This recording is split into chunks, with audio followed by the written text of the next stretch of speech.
Mutasi dalam sebuah lembaga merupakan cara untuk meningkatkan pengalaman dan kualitas karyawan.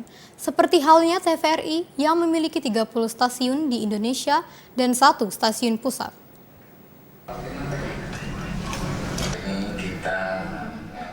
TVRI Sumatera Selatan melakukan pelepasan 3 karyawan yang bermutasi ke stasiun lain. Di antaranya Nur Yakton yang merupakan ketua tim keuangan dipindah tugaskan ke stasiun TVRI Jambi. Saudi sebagai ketua tim pemberitaan dipindah tugaskan ke stasiun TVRI Yogyakarta. Dan Muhammad Husin yang sebelumnya subkoordinator transmisi ke stasiun TVRI Pusat di Jakarta.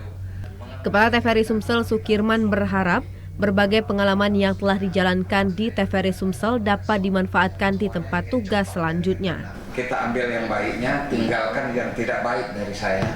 Saya pikir itulah, sekali lagi saya mohon maaf dan tidak ada manusia yang sempurna.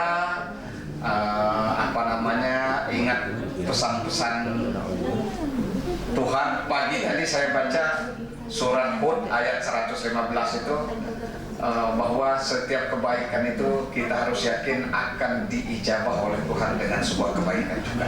Jadi itu yang kita harus yakini. Sebagai media pemersatu bangsa, TVRI terus berbenah membangun kualitas karyawan yang nantinya berbuah pada kualitas layar TVRI. Kita telah bersama, ada waktunya akan berakhir.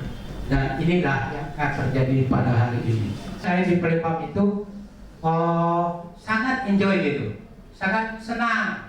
Bukan saya bohong Pak, bukan saya bohong, benar-benar dari hati saya ngomong. Sebenarnya itu saya sedih sekali saya meninggalkan kalian semua. Kalian teman-teman, bapak-bapak di sini semuanya orang baik semua bagi saya. Jadi dalam kesempatan ini saya mohon dimaafkan.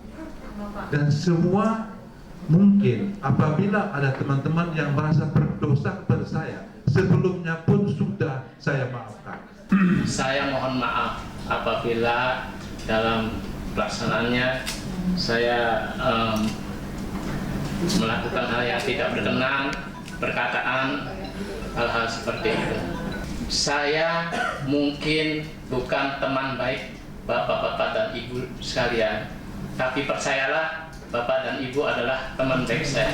Ini jangan dilihat isinya, lihat aja nilainya.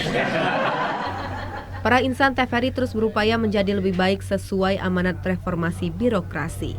Tim Liputan TVRI Sumatera Selatan melaporkan.